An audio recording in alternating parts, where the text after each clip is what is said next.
Buenos días, familia de la Unión Venezolana Occidental. Es un placer para mí saludarles. Y como mayordomo del Señor quisiera referirles a la palabra de Dios en el Evangelio según San Mateo, el capítulo número 25, el versículo número 23. Dice lo siguiente: Su Señor le respondió: hiciste bien, buen siervo fiel. Sobre poco has sido fiel, sobre mucho te pondré.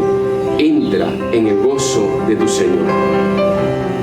Que en este día sea un gozo para cada uno de nosotros, alabar y glorificar el nombre del Señor. Sean todos bienvenidos a este culto de adoración. Que el Señor te bendiga. Hoy en día, la humanidad está agradecida porque vivimos en la época de la tecnología. Y esta nos permite comunicarnos con nuestros seres más queridos, aun cuando ellos estén a kilómetros de distancia. Dios sabía que un día el pecado iba a entrar en esta tierra e íbamos a necesitar un método para comunicarnos con Él. Es por eso que Él nos regala la oración. Ya lo dice la profeta del Señor en el libro del Camino a Cristo, capítulo número 11.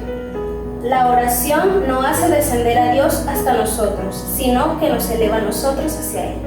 Manteniendo este pensamiento en mente, les invito allí donde están, inclinar su cabeza para comunicarse con nuestro Creador. Amantísimo Padre, nuestro Dios, gracias, oh Señor, por este maravilloso regalo que nos has otorgado. Gracias, oh Padre, porque podemos hoy día sábado, aún en este momento crisis que estamos viviendo, encontrarnos contigo por este medio, Señor.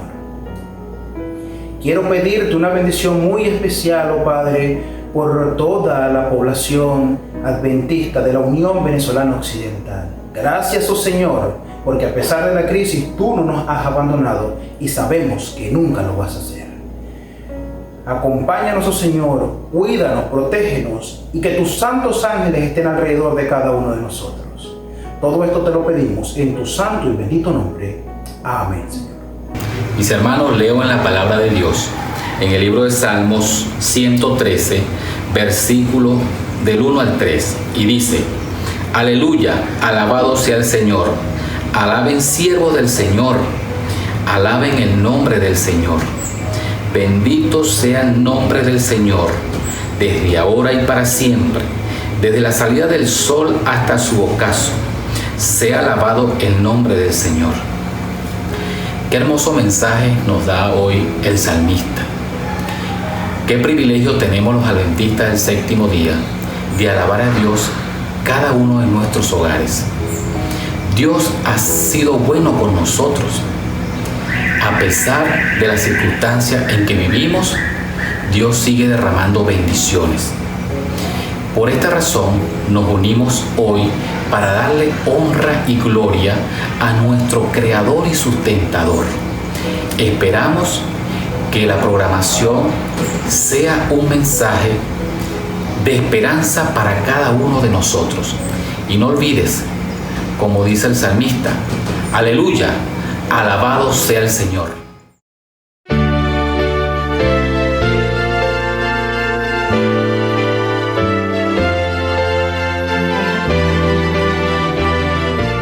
Esta semana continuaremos hablando de este libro tan especial y único que es la Biblia.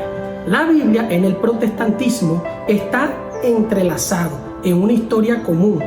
Podríamos decir que la historia del protestantismo es la historia de la interpretación de la Biblia, solo escritura o solo por las escrituras. Ha sido el grito de batalla de la Reforma protestante.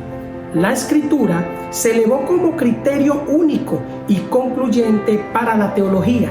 La teología católica romana decía que la escritura y la tradición son válidas, pero nosotros, como adventistas del séptimo día, enfatizamos la palabra sola, es decir, sola escritura es la autoridad de Dios. Por eso es que somos llamados el pueblo del libro. Los cristianos creemos en la Biblia, sostenemos que es mucho más que un libro religioso. En realidad es la revelación de Dios para la humanidad.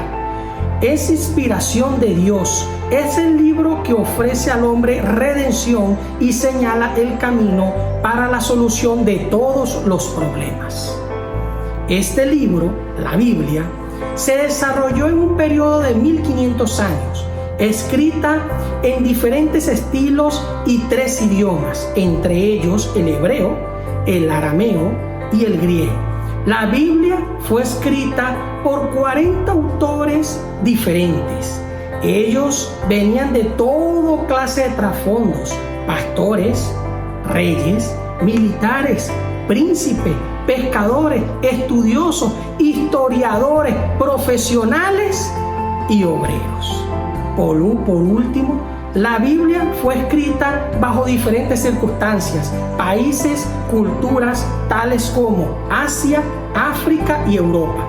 Moisés escribió en el desierto, Jeremías en una celda en la cárcel, Daniel en la corte del palacio, Pablo dentro de los muros de la prisión, Lucas mientras viajaba y Juan en la isla de Patmos.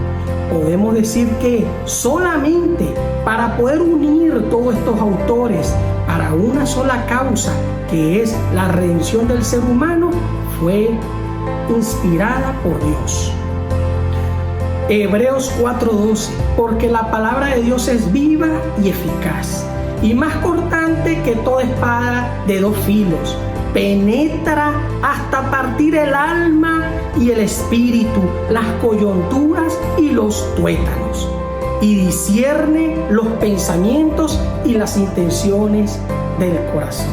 Estudiemos pues, ¿solo escritura o solo por la escritura? Escuela Sabática Like te enseña a cómo interpretar la Biblia. Lección 5. Solo la Biblia, sola escritura. En el Sermón del Monte, Jesús comparó el reino de los cielos con un tesoro escondido. El reino de los cielos es como un tesoro escondido en un campo. Cuando un hombre lo descubrió, lo volvió a esconder y lleno de alegría fue y vendió todo lo que tenía y compró ese campo. Comparar el Evangelio de Salvación con un tesoro fue otro maravilloso acierto del Maestro. Todos los cristianos queremos hallar ese tesoro, descubrir las verdades del Evangelio y alcanzar la salvación. El camino para llegar a ese tesoro es Cristo mismo, y puesto que la revelación de Cristo es la Biblia, bien podríamos comparar las Sagradas Escrituras con un mapa que nos conduce hasta ese tesoro escondido. Eso explica por qué Satanás se ha empeñado a través de la historia a atacar la palabra de Dios. Durante siglos, la Biblia fue puesta lejos del alcance de la gente. Solo se encontraba escrita en sus idiomas originales, hebreo, griego y sus pequeñas porciones de arameo, y la única versión autorizada por la Iglesia Católica en otro idioma era una Biblia en latín llamada la Vulgata Latina, traducida por Jerónimo de Estridón en el siglo IV.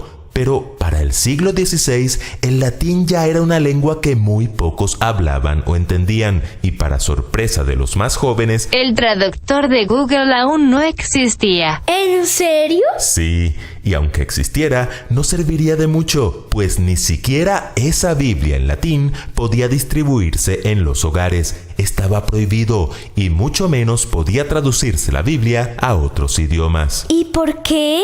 Según ellos, si alguien leía la Biblia por su cuenta, podía confundirse y dar lugar a herejías, pero esa no era la verdadera razón. El problema para ellos era que si la gente leía la palabra de Dios, quedarían al descubierto algunos errores que los líderes enseñaban al pueblo. Resultado, la Biblia, ese mapa que conducía al tesoro de la salvación, la tenían bien escondida, y el evangelio que se enseñaba a la gente era un evangelio basado en las tradiciones, en dudosas interpretaciones de la Biblia y en los documentos sellados por el Papa. Un día, cuando corría el año 1517, un monje católico llamado Martín Lutero, después de haber estudiado cuidadosamente la Biblia, descubrió que a la gente le estaban enseñando muchos errores, así que escribió 95 5 verdades que el pueblo necesitaba saber.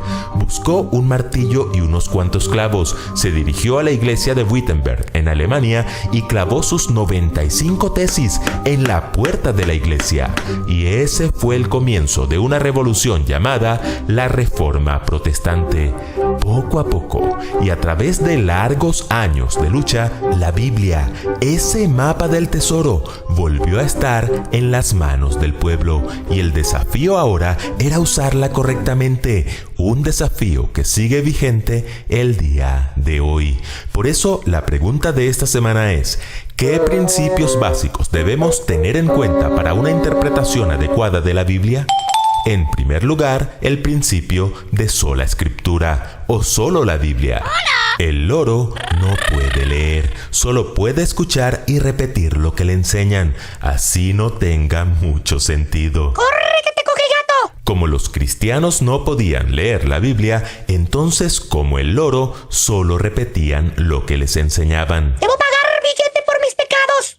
Uno de los más lamentables escándalos era el tema de las indulgencias, mientras que el Señor nos dice en su palabra: por gracia sois salvos por medio de la fe, y esto no de vosotros, pues es don de Dios. La Iglesia enseñó por siglos que para ser salvos había que redimir los pecados no con la sangre de Cristo, sino con dinero. Por eso, y muchas razones más, el grito de batalla de la Reforma Protestante fue sola escritura, defendiendo la idea de que a la hora de postular doctrinas, la Biblia y solo la Biblia. El apóstol Pablo nos amonestó a no pensar más de lo que está escrito, indicando que no debe haber otra base doctrinal que las Escrituras. Solo la Biblia nos conduce al tesoro de la salvación. Para que nos quede mucho más claro, imaginemos la siguiente historia. Francisco y Juliana estaban empeñados en encontrar un tesoro. El panadero les dijo: yo tengo el mapa y sé que el tesoro está en la montaña. Así que buscaron en la montaña y no lo encontraron. El sastre les dijo: yo tengo el mapa y sé que el tesoro está en el río. Fueron al río y tampoco lo hallaron. Al verlos, el pastor les preguntó el motivo de su tristeza. No estaba en la montaña y tampoco estaba en el río. Entonces el pastor les preguntó: ¿vieron el mapa por ustedes mismos? No. Deben mirarlo por ustedes mismos. El mapa, y solo el mapa, los conducirá al tesoro. La Biblia, y solo la Biblia, nos conducirá a la salvación.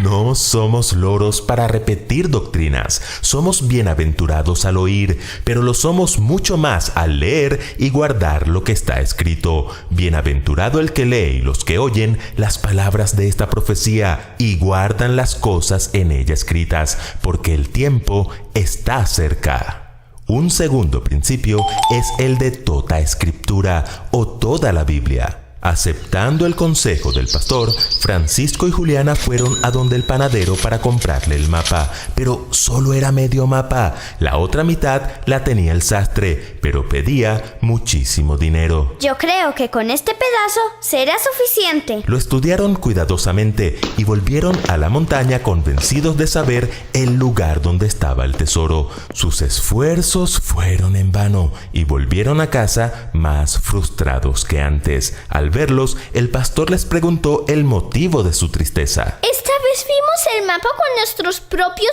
ojos y tampoco lo encontramos. Entonces el pastor preguntó: ¿vieron el mapa completo? No. Una porción del mapa nunca será suficiente. No solo es solo la Biblia, también es toda la Biblia. Siendo que Dios es el verdadero autor, podemos encontrar en la Biblia perfecta unidad y armonía, porque toda la escritura es inspirada por Dios y útil para enseñar, para redarguir, para corregir, para instruir en justicia. Esa unidad le da a la Biblia un poder convincente y libertador, y cuando surge algún pasaje difícil de entender, debemos permitir que la Biblia sea su propio intérprete. El profeta Daniel usó la Biblia para entender sus propios escritos, y el mismo Jesús, camino a Emaús, usó la escritura para hacerle entender a los discípulos quién es Él. interpretamos la Biblia comparando versículo con versículo, precepto sobre precepto, renglón tras renglón, línea sobre línea, un poquito aquí, otro poquito allá, y por supuesto, con la ayuda del Espíritu Santo. Con la Biblia cerrada, estamos enjaulados como un loro entrenado para repetir, pero con la Biblia abierta se cumple en nosotros la promesa de Jesús. Y conoceréis la verdad, y la verdad os hará libres. Y un tercer principio bíblico, no menos importante, es el de creer a sus profetas. En la Biblia encontramos a profetas que no escribieron nada o cuyos escritos no fueron preservados. Uno de ellos fue Juan el Bautista. Pero noten lo que Jesús dijo acerca de él. Os digo que entre los nacidos de mujeres no hay mayor profeta que Juan el Bautista. Si bien Juan el Bautista no escribió nada, eso no significa que su inspiración fuera menor o que su mensaje no debiera ser escuchado. Todo lo contrario, él predicó la verdad presente de sus días, la primera venida de Jesús. En Joel 2:28, el Señor prometió profetas para el tiempo del fin. Derramaré mi espíritu sobre toda carne, y profetizarán vuestros hijos y vuestras hijas. Vuestros ancianos soñarán sueños, y vuestros jóvenes verán visiones. Y de acuerdo al principio bíblico, esos profetas deben ser escuchados. Creed en Jehová vuestro Dios, y estaréis seguros. Creed a sus profetas, y seréis prosperados. Como adventistas del séptimo día, creemos en el ministerio profético de Elena G. de White. Y la pregunta aquí es, ¿violamos los principios de sola escritura y toda escritura al creer en el espíritu de profecía?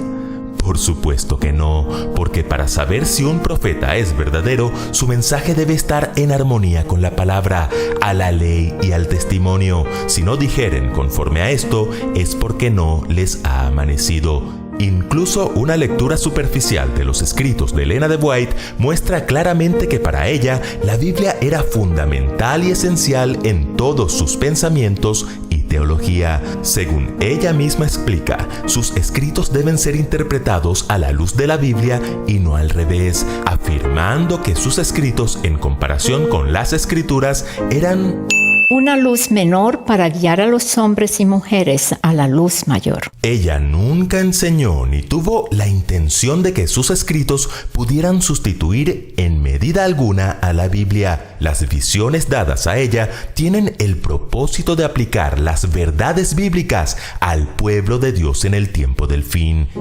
El pastor fue a donde el sastre y compró la otra mitad del mapa. Averiguaron la mejor técnica para unir las dos partes. Usaron recursos para rescatar algunas porciones borrosas. Se apoyaron en los diccionarios para entender algunos textos en otros idiomas. Y finalmente, el pastor y los niños hallaron el tesoro. Los recursos de apoyo no tienen nada de malo cuando el objetivo es entender el mapa y hallar el tesoro de la salvación. Y cuánto más cuando hablamos de una profeta inspirada por el Espíritu Santo, porque la palabra de Dios es viva y eficaz y más cortante que toda espada de dos filos, y penetra hasta partir el alma y el espíritu y las coyunturas y los tuétanos, y discierne los pensamientos y las intenciones del corazón. Escuela Sabática Like les invita a seguir estudiando juntos esta serie titulada Cómo interpretar la Biblia. La Biblia, como usted y yo la conocemos, es la palabra de Dios. En ella encontramos respuestas para nuestras preguntas, nuestras dudas. Ella es como un manual para nuestra vida. En ella podemos encontrar la solución para nuestros problemas. Así que el Señor nos invita a que podamos estudiarla, que podamos leerla, porque Él nos quiere hablar a través de ella. Pero para hacerlo necesitamos buscar cada día el Espíritu Santo para que Él nos pueda ayudar a entender, ayudar a comprender lo que el Señor nos quiere decir, lo que el Señor nos quiere mostrar. Sobre todo en estos tiempos de dificultad, en estos tiempos de angustia, el Señor está interesado en que usted y yo podamos buscarle a través de su palabra. Él está dispuesto a hacernos entender y mostrarnos la solución a cada uno de los problemas que nosotros podamos tener. Pero al estudiar la Biblia, al estudiar la palabra de Dios, es importante que podamos permitir que el Espíritu Santo sea nuestro guía. Además de orar, además de buscar la presencia de Dios, el Espíritu Santo es el encargado de hacernos entender la voluntad de nuestro Padre Celestial. Como pueblo de Dios, el Señor nos llama, repito, a que podamos leer su palabra y podamos entender lo que Él nos quiere decir a través de ella. Y por eso también que como pueblo de Dios, el Señor nos dice, a través de mensajes selectos, los escritos del Espíritu de Profecía, nos dice que cuando nosotros hagamos de la Biblia vuestro alimento, que también sea vuestra comida y vuestra bebida, y cuando hagamos de sus principios los elementos de vuestro carácter, sabremos comprender mejor el consejo de nuestro Dios. Siempre el consejo de Dios será para nuestro beneficio, será para nuestro bien, y Él nos invita a que podamos buscarle cada día y que el Señor pueda hacer su obra en nuestra vida de manera muy especial. Que el Señor les bendiga.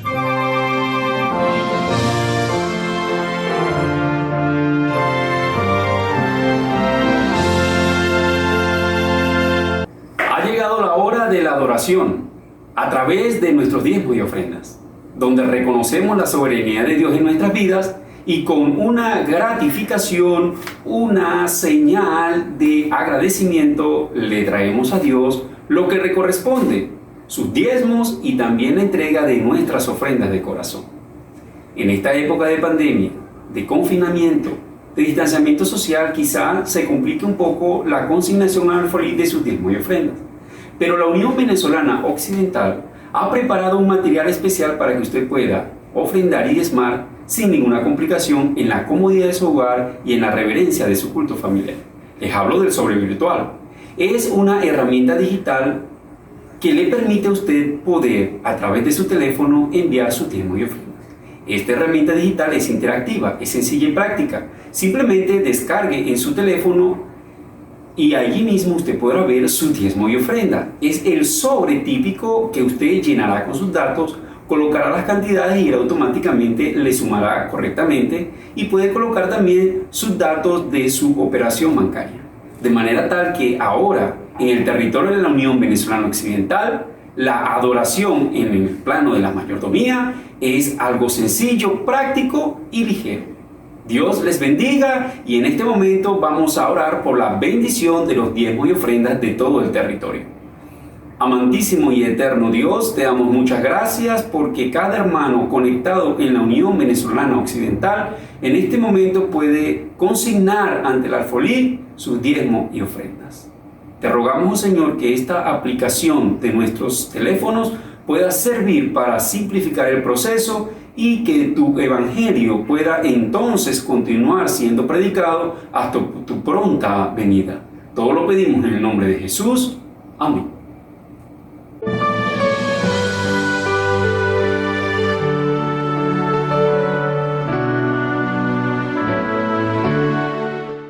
Hola amiguitos, feliz sábado. Ha llegado un momento muy especial. ¿Por qué es especial, Saeli? Porque es para nosotros, todos los niños y niñas. Sí, la caja de sorpresa hoy nos enseñará algo. ¿Me ayudas a abrirla? A ver. ¿Qué suena? ¿Qué escuchas, Saeli? Creo que son aves. Son aves. Hoy aprenderemos sobre las aves. ¿Sabías que el ave más veloz de todo el planeta es el halcón peregrino? Sí, el más rápido. Él en picada puede ir hasta 400 kilómetros por hora. Pero hay uno lento, el más lento es el ave americano. Sí, es lento porque va a 8 kilómetros por hora. Pero miren qué lindos son sus pequeñuelos. El ave más rápido sobre la tierra es el avestruz. Sí, el avestruz. Y el más grande de todo el mundo puede correr, aunque no puede volar, puede correr hasta 70 kilómetros por hora. Más rápido que una motocicleta. Pero el ave más chiquito es el colibrí. El colibrí no solamente es pequeño, sino que es muy rápido, Zoeli. Muy rápido. Puede hacer volar sus alas hasta 200 veces por segundo, lo que equivale a 12.000 veces por minuto. Interesante, ¿verdad? Mamá, qué divertido sería ser un ave, De eso precisamente se trata la historia de hoy. Juanita, que quería ser una pajarita. Juanita no quería obedecer porque Juanita era muy perezosa. Su mamá le decía: Juanita, hora de ordenar la cama. Y Juanita decía: ¿pero por qué? No quiero ordenar, no tengo ningún problema en que mis sábanas estén desordenadas. Y la mamá le decía: no, debe ser ordenado, el orden es muy lindo. Y cada cosa que su mamá le mandaba, ella le gustaba obedecer por la pereza.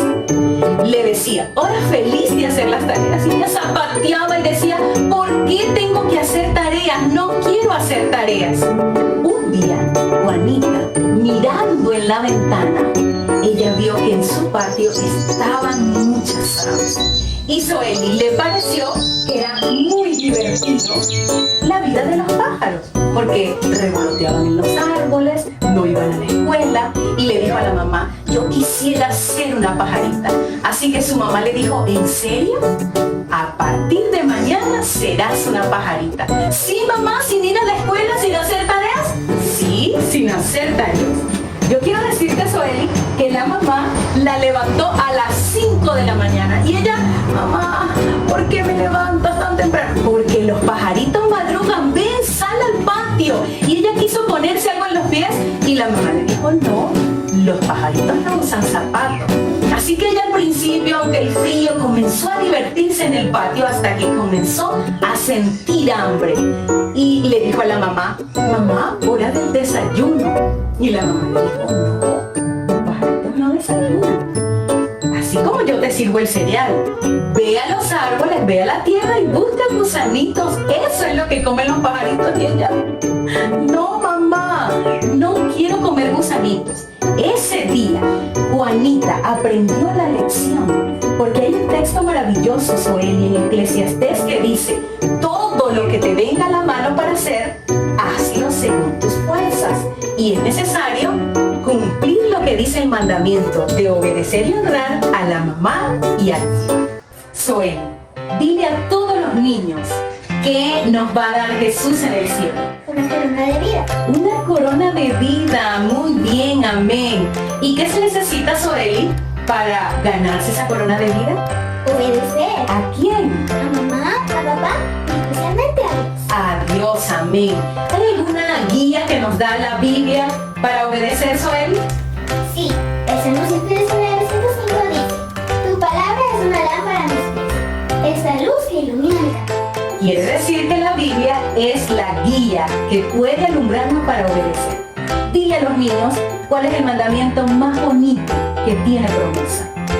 Honra a tu padre y a tu madre para que vivas mucho. Éxodo 22. ¿Cuántos de ustedes también quieren obedecer? Dios les bendiga y permitamos que el Señor sea nuestra guía. Chao, amiguitos.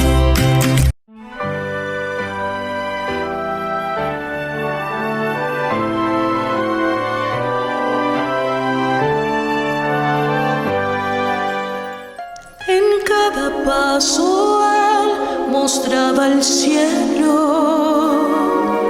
con cada frase la eternidad, y toda vida que él tocó sintió el poder de Dios obrando en su ser.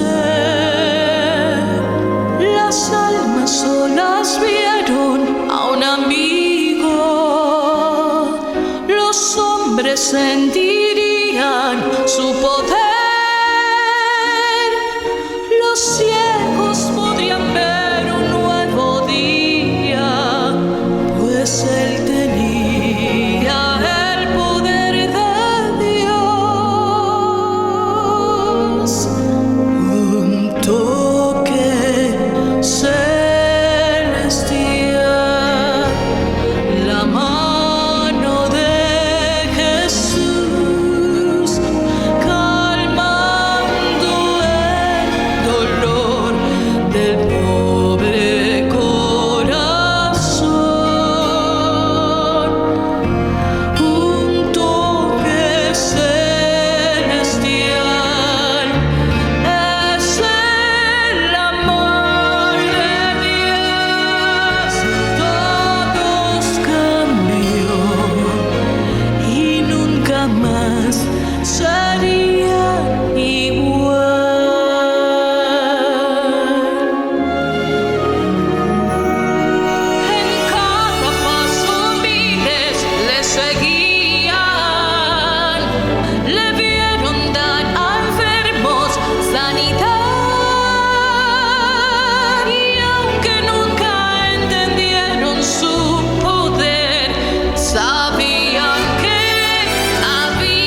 Estimados hermanos de la Unión Venezolana Occidental, por este medio los saludo en este sábado tan especial, porque vamos a adorar al Señor a través de la reflexión de su palabra, y ahí donde están ustedes sentados en la comodidad de su casa y yo aquí en este rincón de mi casa, vamos a reflexionar en la palabra de Dios. Les invito para que inclinemos nuestros rostros y pedir la bendición de nuestro Dios. Señor, en esta mañana de sábado, quiero rogarte que al estudiar tu palabra, al reflexionar en ella, podamos tener una clara visión del propósito que tú tienes para nuestras vidas. Agradecemos tu amor, tu misericordia y tu gracia que nos cubre y nos salva. Quiero rogarte, Señor, una bendición especial por mis hermanos de la Unión Venezolana Occidental, para que tu protección y tu cuidado les proteja, les cubra. Y en estos días de crisis, de amenazas de nuestra vida, quiero rogarte que tú les des la seguridad de tu protección. Vamos a estudiar tu palabra en esta hora, Señor, y te invitamos para que a través de tu Santo Espíritu impresiones nuestra mente, nuestro corazón, para que al reflexionar en tu palabra podamos mirar el propósito que tú tienes para nosotros. Bendice este momento, Señor. Lo pedimos en Jesús. Amén. Amén. Mis hermanos de la Unión Venezolana Occidental, les saludo nuevamente deseando que el Señor les acompañe. En esta hora vamos a reflexionar en una porción de la palabra de Dios. Y la reflexión la he titulado La generosidad, un ambiente apropiado para nuestra vida. La repito, la reflexión, el nombre, el título. La generosidad, un ambiente apropiado para nuestra vida. La reflexión de esta hora la he basado en el Evangelio de Lucas, en el capítulo 10, en los versículos del 25 al 37. Ustedes saben que en esta sección del Evangelio de Lucas se encuentra la parábola del buen samaritano. Es una hermosa parábola que el Señor Jesús la pronunció, la dijo para reflexión, no solamente del maestro de la ley que le había hecho algunas preguntas para probarlo, sino para que sus discípulos lo escucharan y para que todos los oyentes en esa reunión pudieran escuchar la respuesta. Es una hermosa parábola que nos invita a reflexionar en nuestra vida. Abran ustedes su Biblia, ahí mismo en el confort de su casa mientras están sentados. Abran la palabra de Dios en el Evangelio de Lucas, en el capítulo 10. Y vamos a leer del 25 en adelante. Y vamos a leerlo. Ustedes me siguen con la vista, yo voy a leer. Un intérprete de la ley se levantó y dijo para probarlo: Maestro, ¿haciendo qué cosa heredaré la vida eterna? Y él le dijo: ¿qué está escrito en la ley? ¿Cómo lees? Aquel respondiendo le dijo a Jesús: amarás al Señor tu Dios con todo tu corazón, con toda tu alma, con todas tus fuerzas y con toda tu mente, y a tu prójimo como a ti mismo. Entonces Jesús le dijo: bien has respondido, haz esto y vivirás. Pero aquel, queriendo justificarse a sí mismo, le dijo a Jesús: Maestro, entonces dime, ¿quién es mi prójimo? Entonces Jesús le respondió diciendo lo siguiente: un hombre que descendía de Jerusalén a Jericó cayó en manos de ladrones, los cuales lo despojaron, lo hirieron y se fueron dejándolo medio muerto. Aconteció que descendió un sacerdote por aquel camino y al verlo pasó de largo. Asimismo un levita, Llegando cerca de aquel lugar, al verlo pasó de largo. Pero un samaritano que iba de camino vino cerca de él y al verlo fue movido a misericordia. Acercándose, vendó sus heridas echándoles aceite y vino. Lo puso en su cabalgadura, lo llevó al mesón y cuidó de él. Otro día, al partir, sacó 2 denarios, los dio al mesonero y le dijo: cuídamelo, y todo lo que gastes de más, yo te lo pagaré cuando regrese.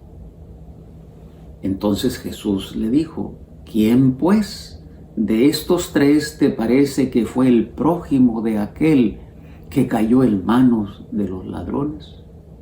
Y el intérprete de la ley le dijo: el que usó de misericordia con él. Entonces Jesús le dijo de una manera maravillosa: ve y haz tú lo mismo. Mis estimados hermanos de la Unión Venezolana Occidental, qué hermosa parábola. Nos invita a reflexionar en nuestra vida.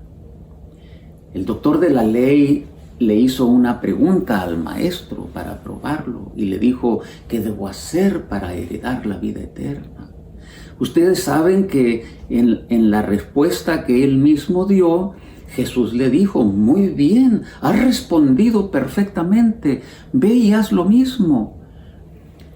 En esta respuesta del doctor de la ley se entiende que debe haber una relación de intimidad con el Señor, porque dice que debemos amar al Señor con todo nuestro corazón, con toda nuestra alma, con toda nuestra mente, con nuestro cuerpo, con nuestra inteligencia, con todo lo que somos debemos amar al Señor. Pero no solamente eso es necesario, sino que debe haber no solamente una relación vertical con nuestro Dios, sino que debe haber una relación horizontal con nuestros semejantes. Porque esa es la fórmula para entrar a la vida eterna. La única forma en que podemos mostrar que amamos y tenemos una relación con nuestro Dios es a través de la relación que tenemos con nuestros semejantes. Porque es la única forma como podemos mostrar cuán grande es el amor de Dios para mi vida. Y la única forma es mostrando ese amor con mis semejantes. Y esa relación vertical y horizontal transformará mi vida y transformará tu vida. Por eso el Señor Jesús le dijo al doctor de la ley: ve y haz tú lo mismo. Es una hermosa respuesta. Pero parece ser que el doctor de la ley no estaba conforme con la respuesta que el Señor mismo le dijo que estaba correcta, porque el doctor de la ley no entendía en toda su magnitud o no quería entender quién era su prójimo. Porque para los judíos de aquella época había una lucha, una batalla, un conflicto interno para identificar quién era su prójimo. Y entonces el Señor les contó esta parábola, hermosa parábola. ¿Cuántos entran en esta parábola? ¿Qué personajes entran? Bueno, el que estaba, el que había caído herido, los ladrones, el sacerdote, el levita y el buen samaritano, el mesonero, son los personajes que entran en la parábola. Nosotros podemos reflexionar en nuestra vida al identificarnos con todos esos personajes. Y la parábola hace una hermosa reflexión. Y la reflexión, como te dije en el título que le he puesto a esta conversación contigo, es la generosidad, un ambiente apropiado para nuestra vida. desde la perspectiva de la parábola del buen samaritano, ¿qué es generosidad? ¿Puedes reflexionar en la pregunta desde la perspectiva de esta parábola? ¿Qué es generosidad? Bueno, la parábola tiene algunos aspectos, porque la generosidad la tenemos que identificar primeramente porque debo tener una relación con el Señor. Claro, debo tener una relación de intimidad con el Señor y amarlo con todo lo que soy, con toda mi mente, con todo mi corazón, con todas mis fuerzas, con toda mi alma. Pero para que se dé en toda su expresión la fórmula de la salvación, ese amor que tengo y esa relación que tengo con el Maestro se debe mostrar hacia mis semejantes. Quiere decir que la reflexión de esta hora, al preguntarte qué es generosidad en función a esta parábola, en primer lugar, el fundamento, la base, el marco de referencia que nos pone para la reflexión, para identificar lo que es generosidad, debe haber una relación de intimidad con el Señor. Debe haber en nosotros una muestra de que lo amamos con toda nuestra mente y nuestro corazón. Y eso se debe mostrar con nuestros semejantes. Por eso hay una gema especial que hace muchos años entendí y comprendí, que dice: con gratitud hacia Dios y con generosidad hacia mis semejantes. ¿Por qué con gratitud hacia Dios, mi hermano? Porque nos ha salvado, ha transformado nuestra vida, ha cambiado el rumbo de nuestra vida, nos ha mostrado qué es lo que debemos hacer. Y la única forma, mi hermano, es transformando la vida de nuestros semejantes también. Entonces, ¿qué es generosidad? Generosidad es amar al Señor con todo lo que tenemos, pero ese amor debemos mostrarlo a nuestros semejantes. Por eso el Señor Jesús le dijo al doctor de la ley: bien has respondido, hazlo y vivirás. Porque tiene que ver, generosidad tiene que ver más con el hacer que con el creer, fíjate bien. Porque generosidad tiene que ver con imitar las acciones de Jesús. Porque cuando Jesús vino y realizó su ministerio de 3 años aquí en esta tierra, transformó la vida de sus discípulos para que éstos se entregaran por completo a sus semejantes. Por eso el Señor le dijo al doctor de la ley, y no solamente al doctor de la ley, se lo dijo a sus discípulos, se lo dijo a los oyentes: háganlo para que vivan, porque es la fórmula para entrar a la vida eterna. ¿Cuál es la fórmula para entrar a la vida eterna?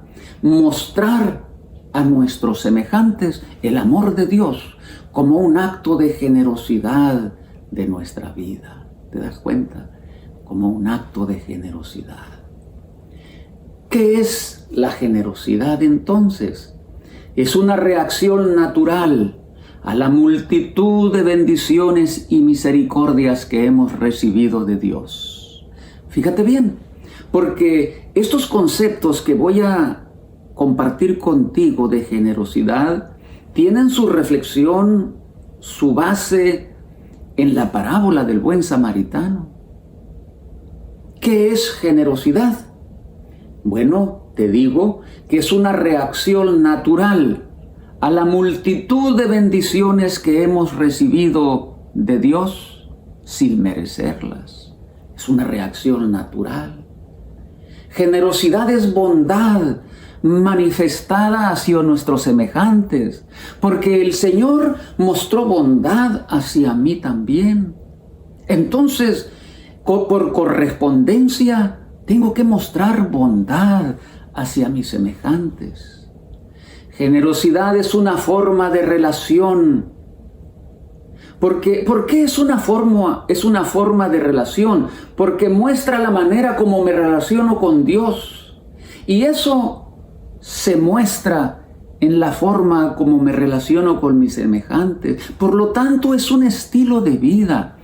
Generosidad debe ser un estilo de vida de nosotros, los adventistas del séptimo día, porque nos ha llamado el Señor a acercarnos a nuestros vecinos, a nuestros compañeros, a nuestra familia, a todo el mundo, para mostrar la forma como el Señor ha transformado nuestra vida.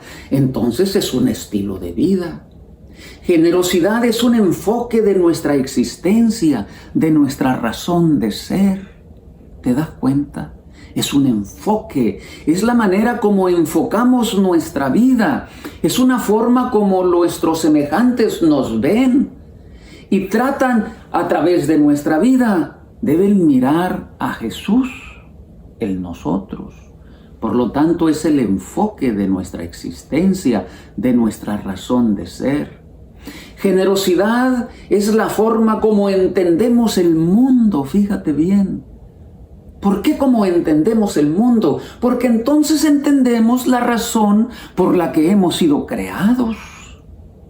Entonces entendemos la razón por la que el Señor nos ha puesto aquí en este lugar, en este planeta.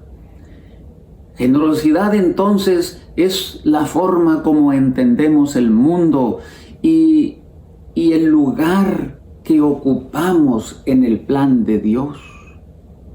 Generosidad es la perspectiva correcta de nuestras prioridades. ¿Por qué la perspectiva correcta? Bueno, porque cuando el Señor nos dijo a través de esta parábola que debemos hacerlo, es que debemos seguir el ejemplo de Él. Y Él puso en nosotros las prioridades para nuestra vida. También es entender la lógica de los recursos que el Señor ha puesto a nuestro cuidado. Generosidad no solamente tiene que ver con recursos, con dinero, aunque es una forma de ser generosos. Pero ser generosos no solamente tiene que ver si damos recursos, porque también podemos dar nuestro tiempo, también podemos dar nuestro amor, nuestro cariño, nuestras actitudes.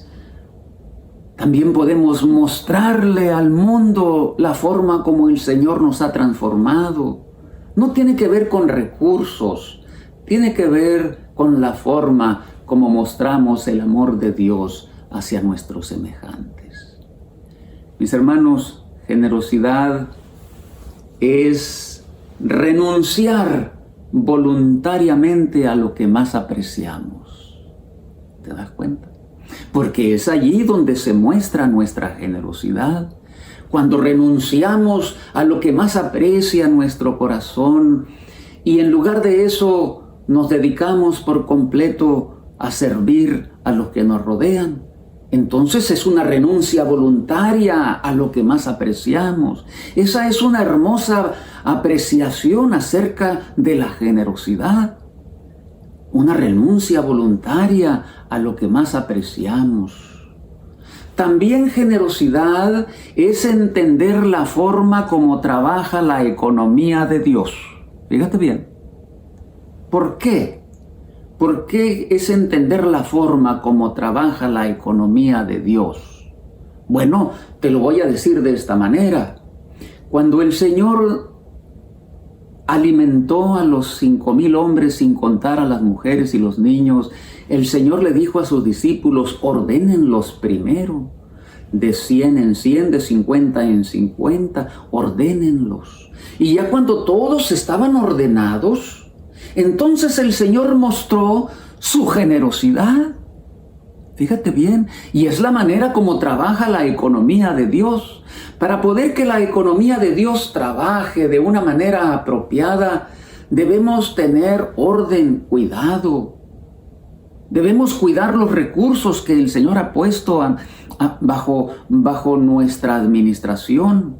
Entonces la economía de Dios trabaja, actúa solamente cuando somos cuidadosos, ordenados. Y es la manera como los milagros de Dios se manifiestan. Entonces, generosidad es entender la forma como trabaja la economía de Dios en nuestras vidas. Y entonces eso lo damos a conocer a nuestros semejantes. También generosidad es colocar a Jesús como el centro de nuestra vida, de nuestra existencia. Pues es la forma como te lo he estado explicando. Porque si Jesús es el centro de mi vida, entonces seremos generosos con los que nos rodean. ¿Te das cuenta? Seremos generosos. También generosidad es organizar las emociones en torno al sólido fundamento del amor. Qué importante es esta apreciación de generosidad. Organizar nuestras emociones en torno al fundamento del amor. En otras palabras, la generosidad se muestra cuando nos ubicamos apropiadamente bajo la sombra de amor del Maestro, de ese amor que Él puso en cada uno de nosotros al morir en la cruz.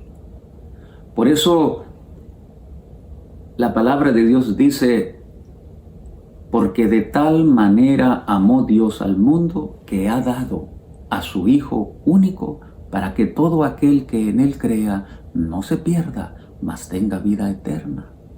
En otras palabras, la economía de Dios se fundamenta en el amor. Y entonces, para que eso se muestre en nosotros, debemos organizar nuestras emociones en el sólido fundamento del amor. ¿Te das cuenta? Eso es muy importante. Generosidad es el gozo de trabajar en sociedad con Dios. ¿Por qué? Porque transforma nuestra vida. Porque cuando tú trabajas con el Señor, eres socio con Él. Cuando unes tu vida en sociedad con el Maestro, entonces el gozo por vivir se manifiesta ampliamente en ti y lo compartes con los que nos rodean. Mis hermanos, esta es una reflexión que te invito para que tú también la reflexiones y a través de la parábola del buen samaritano puedas identificar el propósito de Dios para tu vida. Aquí en este punto quiero decirte que somos nosotros mayordomos de una multitud de bendiciones que hemos recibido sin merecerlas. Muchas bendiciones que hemos recibido sin merecerlas. Por eso debemos voltear hacia arriba con gratitud y entonces mirar a nuestros semejantes con generosidad. Porque el Señor nos dice que la única forma en que vamos a mostrar que le amamos es si amamos y nos relacionamos con nuestros semejantes. Y entonces, a través de esta reflexión, mis hermanos, a través de esta reflexión, quiero decirte lo siguiente. Como parte de esta conversación que tenemos, la generosidad es una virtud que nos eleva y nos pone en sintonía con nuestra esencia divina. Esto nos permite situarnos en el lugar del otro y reconocer en un abrir y cerrar de ojos cuál es el don más apropiado para la persona indicada en el momento preciso. El actuar en forma generosa contribuye al flujo natural de las bendiciones del cielo a través de nosotros. Y qué tristeza me da cuando el maestro de la ley, ese doctor de la ley, le dice al maestro: entonces, maestro, dime quién es mi prójimo. ¿Te das cuenta? Había una ausencia de relación con nuestro Dios. Ese doctor de la ley mostraba que no tenía una relación de intimidad con Dios, porque no podía identificar quién era su prójimo. Y eso, por eso te digo que me da tristeza. Porque cuando nosotros carecemos de una relación con Dios, no podemos identificar quién es nuestro prójimo. No lo podemos identificar. Y tampoco entonces podemos accionar mostrando generosidad, porque carecemos de la relación vertical. Una persona generosa se distingue por lo siguiente, fíjate bien. Primero, la disposición natural e incondicional para ayudar y servir a los demás sin hacer distinciones. Te lo repito. Número 1, una persona generosa se distingue primero por lo siguiente: la disposición natural e incondicional para ayudar y servir a los demás sin hacer distinciones. Palabras de vida del Gran Maestro, página 310. Número 2, una persona generosa se distingue por resolver problemas en la medida de las posibilidades, haciendo todo su esfuerzo para la resolución de problemas. Número 3, una persona generosa se distingue siempre porque actúa con discreción y sencillez. Fíjate bien, una persona generosa siempre será discreta y sencilla al actuar con sus semejantes y mostrar el amor de Dios. ¿Te das cuenta? 3 características importantes de una persona generosa que muestra el amor de Dios. Así que, a través de esta reflexión, quiero mostrarte, mi hermano, que hay 3 modelos de vida que nosotros podemos tener. 3 modelos. El primer modelo es el modelo del ladrón, de los ladrones. Es un modelo de vida. ¿Mostraron ser generosos? Claro que no. Es un modelo de vida en donde el fundamento de todo era el egoísmo. Se muestra que no tenían una relación de intimidad con el Maestro, con Dios. Eso muestran los ladrones en su modelo de vida. Porque ni siquiera respetaban la vida de la persona que atacaron. No tenían conciencia del don que Dios nos dio al darnos la vida. No les importaba. ¿Y cuál es? ¿Cómo le podemos llamar a ese modelo de vida? El de los ladrones. Yo le puse un nombre y es: lo tuyo es mío. ¿Te das cuenta? Es un modelo de vida. Lo tuyo es mío. Ese modelo de vida todavía está en la actualidad. Es un modelo lleno de egoísmo, producto de un corazón vacío de Dios. El egoísta dice: lo tuyo es mío. Es un modelo carente del amor de Dios en mi corazón. El egoísmo inunda mi vida, mi corazón. No entiendo cuál es el rol que el Señor me ha dado en su creación. No lo entiendo. Es un modelo en donde mi corazón está lleno de egoísmo. No me importa matar ni maltratar a mi semejante. Le quito lo que tienen porque considero que todo lo que tienen es mío. No tengo una relación con el Señor. No muestro en mi corazón que amo a Dios. Y entonces tampoco amo a mis semejantes. Es un modelo carente de generosidad. Es un modelo que se caracteriza por el egoísmo. Fíjate bien, en la actualidad existe todavía. Por eso, de una manera tan sabia, tan maravillosa, el Señor describió esa parábola, porque el ser humano es el mismo ayer y hoy, exactamente el mismo, porque somos movidos por el virus del pecado. Entonces este es el primer modelo de vida. Lo tuyo es mío, el modelo de los ladrones. Te voy a decir el modelo número 2, el modelo del sacerdote y el del levita. ¿Te acuerdas? Tú leíste la parábola. Dice la Escritura que pasaron de largo.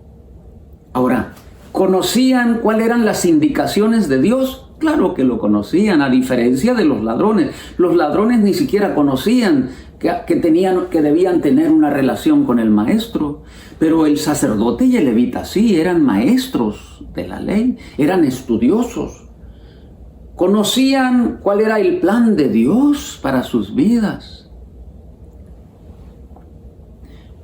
Fíjate lo que dice la sierva del Señor en El deseado de todas las gentes, página 471. El egoísmo fuertemente arraigado en el corazón de aquellos dirigentes religiosos cegaba su responsabilidad como agentes de Dios en esta tierra. No fueron capaces de mirar la oportunidad que el Señor les había colocado en su camino.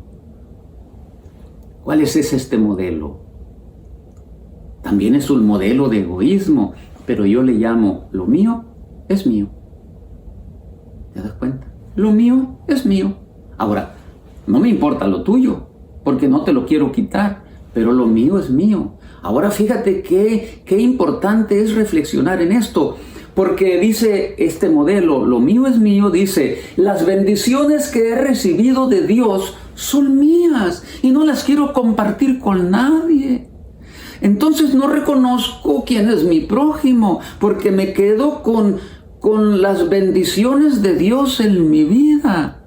Pero las bendiciones que no se comparten se corrompen. No fueron capaces de mirar la oportunidad que el Señor les había puesto al ir por ese camino. Lo mío no puede ser usado para la felicidad de los demás. Tenían gran luz, pero eran ciegos ante las demandas de Dios. ¿Te das cuenta? Qué peligrosa es esta actitud de vida. Qué peligrosa, mi hermano, porque conocemos el plan de Dios, pero nos adueñamos de sus bendiciones y no las compartimos. Esta posición es más peligrosa que la de los ladrones. Lo mío es mío. Egoísmo. El egoísmo se ha adueñado de mi corazón también. Ahora, pareciera ser que tengo una relación con el Señor. Por eso la respuesta de Jesús con el doctor de la ley es: ve y haz tú lo mismo. Porque tiene que ver más con el hacer que con el creer. Fíjate bien. Ser generosos es entregar mi vida al servicio de los demás y encontrar las oportunidades que el Señor pone en nuestro camino para servir a los demás. Lo mío es mío, no me ayuda. Entonces, no me permite acceder a la vida eterna, tampoco. Fíjate bien. El tercer modelo, el modelo del samaritano. Es interesante, ¿eh? El modelo del samaritano. ¿Cómo le llamarías tú a este modelo? Fíjate bien, porque el samaritano que iba de camino, dice la Escritura que cuando vio al que estaba en necesidad, su corazón fue movido a misericordia. Quiere decir que el amor de Dios actuaba en su vida, porque cuando vio al necesitado tirado en el camino, su corazón se desbordó en amor hacia esa persona, y la manera de mostrar fue misericordia. ¿Cómo le llamarías tú al modelo, a este tercer modelo del samaritano? ¿Cómo le llamarías? Bueno, yo le puse el nombre te lo voy a decir. Lo mío es de Dios y lo comparto contigo. Es interesante esto, porque esta persona seguramente tenía una relación con el Señor, porque fue movido a misericordia. Tenía una relación con el Señor y esta persona entendía la razón por la que había sido creado. Fíjate que así como se describe esta parábola, era un hombre de negocios que iba en su camino, pero no escatimó ni tiempo ni recursos, ni el temor a ser asaltado también por los ladrones, porque dejándolo todo, se acercó al que estaba en necesidad, vio la oportunidad que tenía de mostrar el amor de Dios y las bendiciones que el Señor había puesto en su vida, las mostró con su semejante en necesidad. Y lo más maravilloso, fíjense, cuando lo llevó al mesonero, le dijo al mesonero: cuídamelo, y todo lo que gastes, yo cuando regrese te lo voy a pagar. Qué hermosa demostración del amor de Dios. Qué hermosa demostración de generosidad. Qué hermosa demostración de la forma como entendía el rol que tiene en el plan de salvación. Qué hermosa forma de mostrar su relación con el Señor, porque lo mostró de una manera increíble con su prójimo que estaba en necesidad. Por eso el Señor dijo: veías tú lo mismo, y el samaritano estaba actuando, reflejando, mostrando el amor de Dios en su vida, con hechos, con acciones, no solamente con un conocimiento teórico de lo que debía hacer, sino que lo hizo mostrando en acciones cómo es el amor de Dios. Lo mío es de Dios y lo comparto contigo. Estimados hermanos, el Rey nos responderá: les aseguro que todo lo que hicieron por uno de mis hermanos, aun por el más pequeño, lo hicieron por mí. Fíjate bien. Más bienaventurado es dar que recibir, dijo el Maestro. Y mis hermanos de la Unión Venezolana Occidental, hemos reflexionado en la parábola del buen samaritano que Jesús contó como una forma de responderle al doctor de la ley. Pero también nos ha respondido a nosotros, nos ha mostrado los modelos de vida, nos dice cómo entender el plan de Dios para nosotros. Y me encanta, lo mío es de Dios. Y entonces lo comparto contigo. Es una forma de que las bendiciones de Dios fluyan. Y mientras las bendiciones de Dios fluyen, entonces nuestra vida se llena. Por eso el salmista dice: mi copa rebosa, porque siempre tengo la actitud de compartir con los demás lo que el Señor me ha dado. Entonces el Señor me da más para compartir. Te invito, mi hermano que me escuchas de la Unión Venezolana Occidental, no importa la situación en la que vivas, en la que estés, no importa. Mostrar, porque no tiene que ver con dinero, mostrar el amor de Dios a nuestro prójimo es mostrar el plan de Dios para tu vida. Que el Señor te bendiga, te acompañe y te dé oportunidades en cada día de tu vida para mostrar que eres un hijo de Dios y que eres socio con Él.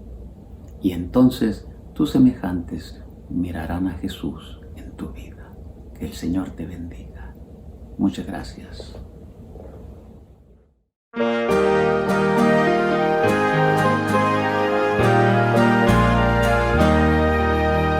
Mirad qué amor nos ha dado el Padre al hacernos